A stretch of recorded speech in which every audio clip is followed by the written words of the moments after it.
So, you know, I just turn it on a little beforehand. You probably have to edit the tape a little. Your husband can do that, Okay. you know, so.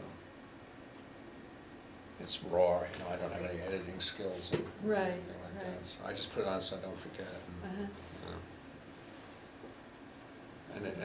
And I basically end the show with you finishing up on a poem, even if it goes off the air for the purposes of the tape. Okay, Yeah. all right. It's a live show, so.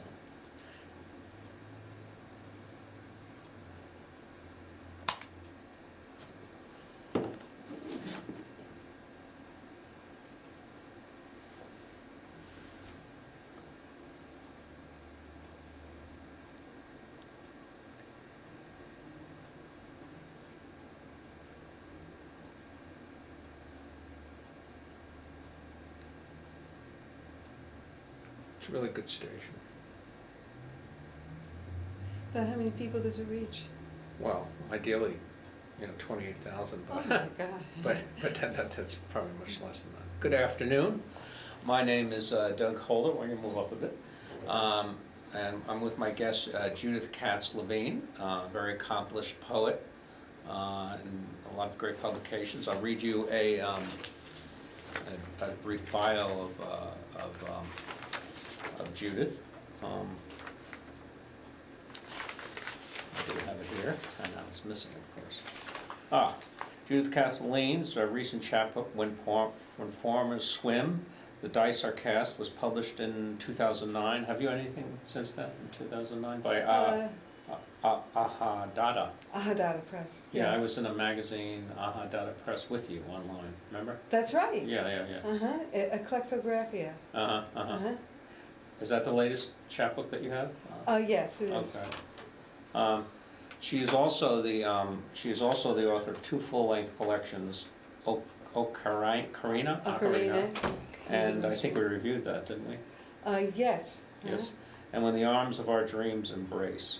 Her poems have appeared over the years in Fence, The Sun, Salamander, Origin, 2008, and many other magazines and anthologies. She gives readings in the Boston area. Well, welcome, Judith. Thank glad you. to see you come out from the hinterlands of Norwood to here. Tell me, how did Denise Levertov was a Somerville poet, for a Yes. time, and Yes. I think she lived outside of Davis Square. Correct. I remember Ron Schreiber wrote a poem about her Mhm. house and things like that. I remember Ron Schreiber. Yes, I Yeah. do. Uh-huh. How did you get involved with the poet Denise Levertov? And what was her workshops like? Well, I originally got involved with her because my husband was at MIT and he got into her class. He invited me to come meet her, and I had read her book, The Sorrow Dance, which I was very impressed with. Was it political poetry then? Then she was more into Martin Buber, but when I entered the class, she had become more political at that time. So she invited me to audit the class, and I loved the class. It was great, and she was very passionate poet. And she really helped me realize that I could be a poet and focus primarily on that as my art form. Okay. What were the classes like? How did it work? Was the process? Well, we found ourselves meeting at each other's homes more, so it was very informal, and we met at her home often. At one point she was living in Maverick Square, I think. In East Boston? In East Boston, and then... Probably tougher then than it is now. Yeah. I would take the subway there, and she was really very kind, but very outspoken about the Vietnam War, and helped us to see connections between the military-industrial complex and the unfairness of... actually, I have a poem about it that I brought, a new one, but the unfairness of people, going off to wars, killing each other, and she wasn't a pacifist, but she was leaned toward being a pacifist in her outspoken and quality and actions about the Vietnam War. She was from Britain, wasn't Yes. she? Yeah. Now, you have had a struggle with a number of health issues in your life, and you know, I always say to students, sometimes pain can spur on poetry. Mhm. What's your take on that? Well, I actually use a lot of alternative methods like Tai Chi and yoga and And in walking. fact, your husband has a Acupuncture business yes. which you're involved in, yeah. Yes, so I feel I actually use music more as a emotional charge for my poetry and heightened awareness that comes more from the holistic things I do, such as Tai Chi and yoga. I have had some health problems. I don't talk about them too much. In fact, to my friends, I hardly talk about them at all, and I mostly try and move forward. Mm-hmm. I would say. But does it ever inspire poetry?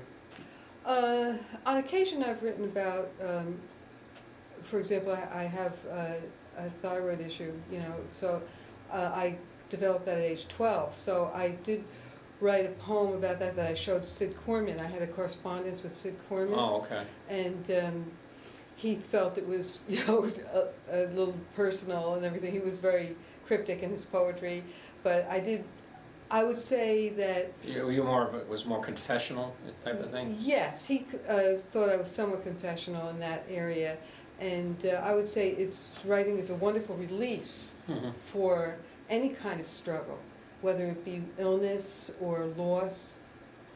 Okay.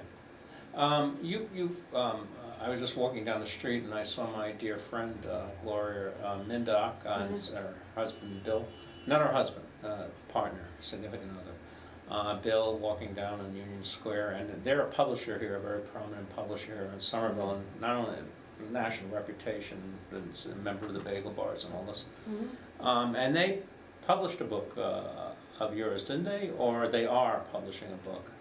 They are not publishing a book. They're going to consider a manuscript. Oh, okay. They are, I kind of introduced them, or I kind of helped them connect with Ahadada Press. Okay. After my book came out, they did with Ahadada, when the dice are cast, they... Sounds like Ahagada. Almost, Yeah. although they're in Japan. Yeah. So Gloria connected with the editor of that press, and she met him at the AWP conference, I think. In Chicago, I think. Yeah. And so, how is that? So Gloria basically gave my book a rave in her newsletter, you know, and now I have a new manuscript, and I'm hoping, she's been very busy, but I'm hoping she'll get a chance to look at it. It's called The Everything Saint and Other Poems. well, if you're out there in TV land, Gloria, she is a very busy woman, has a lot of tremendous poetry. I can't keep track of all the poetry books she has up. And she did it, and actually some of the questions here are based on the Savannah Barber Press interview from that she sends out a newsletter here, and so I sort of use it as a source. I hope you don't mind, Gloria. Anyway,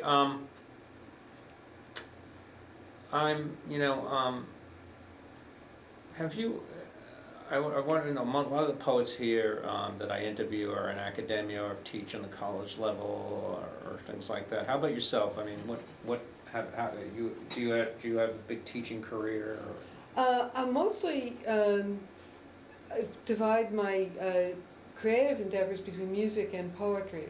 And I did actually once teach at Bunker Hill over the summer. But I have taught more individual flute students and have not done quite as much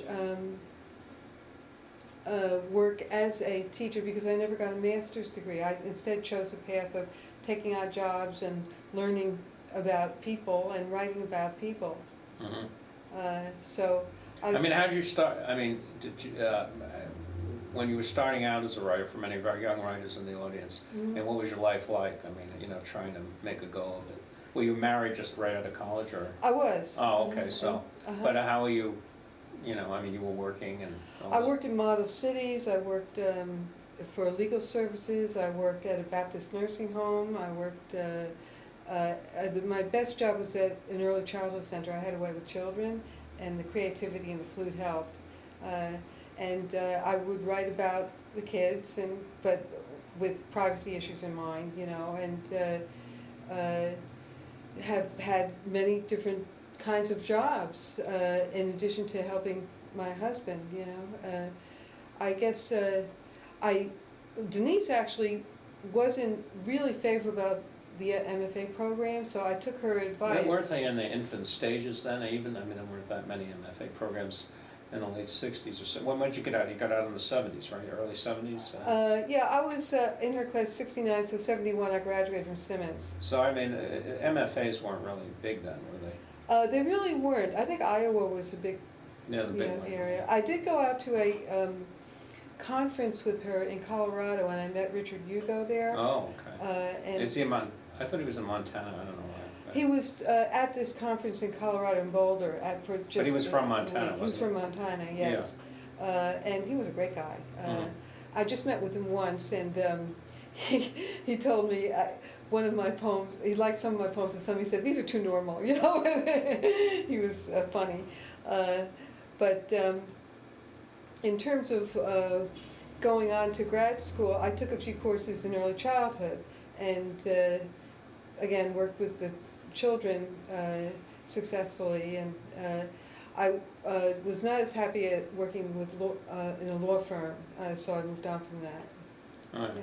Well, I mean, I'm just like you. For 30 years, I've worked at a mental hospital, and I've run poetry groups, and actually published, with, not revealing, that they were claims, but I've also published patients, and this Quest McLean is a big literary history. I've run poetry groups on inpatient wards and things like that, and also I've worked as a short order cook, and I've worked as an adjunct professor, and I've worked as, everything, newspaper sales, so you do a lot of different things. Yeah. So, sometimes I find... But you want a job that's flexible, Right. Right. Often my jobs were part-time or 30 hours a week jobs. Yeah, so you always you don't want to be, taken over by your job. Correct, yeah. And you make sacrifices, but, now we're Lunsmen, right? Right. Fellow Jews. How does your Jewish background play in your work? In the last 10 or 15 years, it's become more important. I really enjoy reading the Martin Buber Tales of the Hasidim, and I kind of identify as a woman with the male aspect of the Hasidim, the dancing and the singing and nigunim. And what denomination of Jew are you? I'm a Reformed Jew, but I lean towards Reconstructionist, which is very, very liberal and progressive. My very conservative late grandfather used to say, Reformed Jews is a, and I'm just joking, it's a form of branch of Nazism. He was a very over from Russia. And, right. But anyway, go ahead. Right. So I've done a lot of music in synagogues, and played my flute with rabbis who sing, and I'm in a choir, and so I'm more the spiritual musical aspect of it, and I'm very into meditation, which also helps with any kind of health issues I have. It always seems to me davening is like a sort of meditation. Oh, yeah. Yeah, it's sort of like, you go back and forth, and also a rocking motion that you do with a baby, it's sort of comforting. Right. Yeah, I definitely find that. In fact, Denise and I once had a conversation, and I talked to her about davening, and she said, well, the trees daven. Yeah, that's great. That's great. Yeah. And I wrote a poem about seagulls davening on the rocks. Oh. It was. Davening is going on a lot. It's, it's all over. We're all davening. Stop it already. I was going to ask you. I love jazz too. In fact, in class today, I was showing these kids, the kids in class, Billie Holiday. And I showed them with Lester Young and her, and of course, jazz and You play the jazz flute, and jazz and poetry is a natural fit. In fact, in Cambridge, there's, I don't know if you know Jeff Robinson, No. runs it's in Cambridge, it's called it's a poetry jam, but you go up there and you, Lounge Lizard, at the Lounge Lizard, you get Oh, up yeah. there, you get up there and you read your poetry and they'll, accompany you on the sax, Oh. something like that. But tell me about that association. I know, music and poetry go well, music and painting go well. Tell me about the association with music and jazz and poetry that you're so interested in. Well, I come from a very musical family. My brother's a musician in New York, and he has written musical comedies and shows. And my cousin is a Grammy winner in LA. He plays classical guitar in the Los Angeles Guitar Quartet. And so I grew up with a lot of music and a jazz uncle. And when I got to be in college, I just What do you mean a started. jazz uncle? Oh, he just loved Yeah. jazz, and he became an agent at one time, and he knew all the Ellington tunes, and he would play a little bit, but mostly listen and go out to hear jazz. And every Saturday or Sunday, they'd come over and we'd listen to jazz on the, radio or whatever, record player. But when I got to college, I started to play on my own, and then when I married Barry, he's a jazz sax player as well as an acupuncturist. So we just became involved in a lot of jam sessions, and I just developed in that area as well. But I do like to write music for my poetry, so I'll play a little bit later some of the songs I've written with the poetry. I guess we get together and we feel a natural indebtedness to people like Ellington and John Coltrane, Miles Davis, who gave so much from the black tradition to the American art world. And we just really are paying homage to some of the great jazz masters when we get together in our living rooms and jam, In fact, you're going to a jam after this show, aren't you? Yes, I am, in Quincy. Yeah. I was going to say, there was one poem I read that I really liked, many poems, but the one that, you had a poem called Noticing, and it was about taking everything in, you take, everything in, and that's what a poetry should be like, just, filling, it's like filling your stomach with Yeah. things. Just basically, what's your view on all that? Well, I think, thank you for asking that question, Doug. I think that any artist's job is to function in the world with a heightened sense of awareness, and some poets are more visual, some are more oral, A-U-R-A-L, and some are more imaginative, some are more intellectual, but that I guess the charge of movement as one develops as a creative artist is towards heightened awareness. And I guess I unfortunately don't have that poem with me. It can be Googled on eclexographia, but I guess what I was trying to say was I've come to a place where my art, I have an indebtedness to my artwork as a poet that having brought me to a place of very heightened awareness. Well, I don't want to deprive our viewers here, the thousands of viewers here, about you reading your poetry and maybe playing the flute. So I will let you play to the end of the show and, Great. and read. Great. Whatever you want to do. Okay. It's your game. Okay, thank you. It's been a pleasure talking to you. Yeah. Yeah. I'll start with a song I wrote that I play at the beginning of every reading. And I'll just play it, and then I'll start reading some poems. Go ahead. You're going to move over so no one could see you.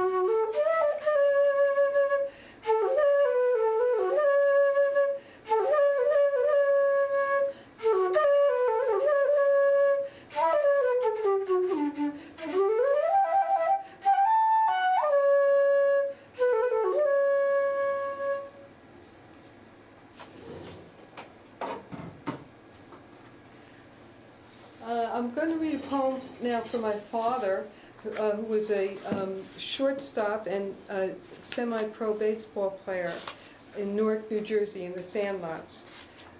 This is in his memory, and is from my book, When the Arms of Our Dreams Embrace, which can be purchased from small press distribution. Calling. Falling asleep in the afternoon, I forget that my father has died. I anticipate him calling me up, asking me how my writing is going, and am I thinking about having children, making a joke or two. Don't worry, Mom and I will never be lonely.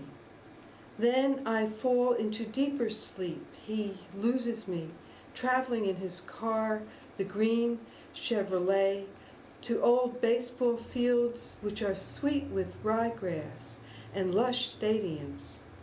His pals throwing him the ball. Give me some pepper, Al. And then my father died, and my mother became involved with a man named Harold. And I'm going to now read a poem for my mother, and Harold does figure a little bit in the poems as her companion. This is called Games of Survival, and it's from the book When Performers Swim, the Dice Are Cast, which can be also purchased from small press distribution. Games of Survival. I remember my mother on lonely days, the gusto with which she would get into the car, drive to the driving range, shoot golf balls arcing over the long green expanses while Harold, her lover, worked, and how she loved his son's horse, the stallion who couldn't race, and the photo of her as an adolescent with raven hair, pulling back the oars of the rowboat on a glistening lake, how she still comes to me at night in dreams, advising me on the many unnamed games of survival I am poised to play.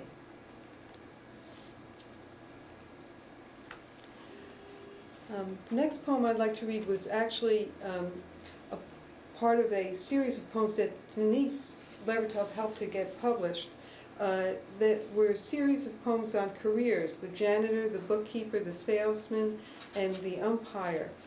And Five Trees Press published this little chapbook.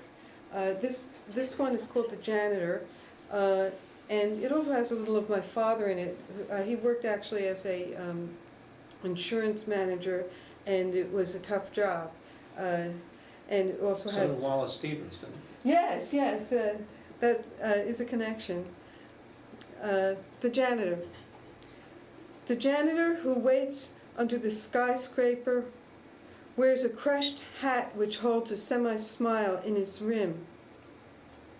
He reflects on his job in the empty office where he buried 2 heart attacks in the wastepaper can and fed coffee to a palm tree. He found a letter in the secretary's desk about the janitors who steal stamps and money from the petty cash and sit on the desk all night laughing, and how they turn on the radio and have a party right there in the office under the nose of the fluorescent police. The janitor's back is curved like a wok. It aches like a wisdom tooth. The unsung. He read a lot of the unsung people. Yes, yes, I do feel that very strongly. And I also have a poem also about careers from When Performers Swim, the Dice Are Cast, the title poem. So I'll read that one. Let me know how much time I have. Oh, yeah, about 7 minutes. Oh, great, okay. Performers.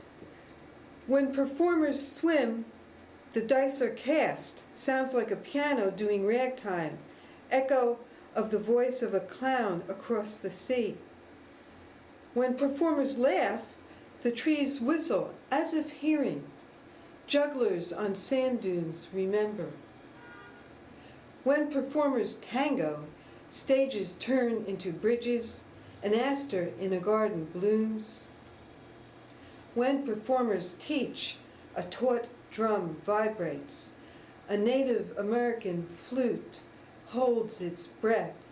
Then come the long notes haunting an audience. When performers die, the oceans leap up and keen as seals emerge and fly. I have a few poems about Denise that I'd like to read. Oh, wonderful. Yeah, that would be good. One is from my book Ocarina. By the way, do you have a website? I really don't. Oh, you I should. should, yeah.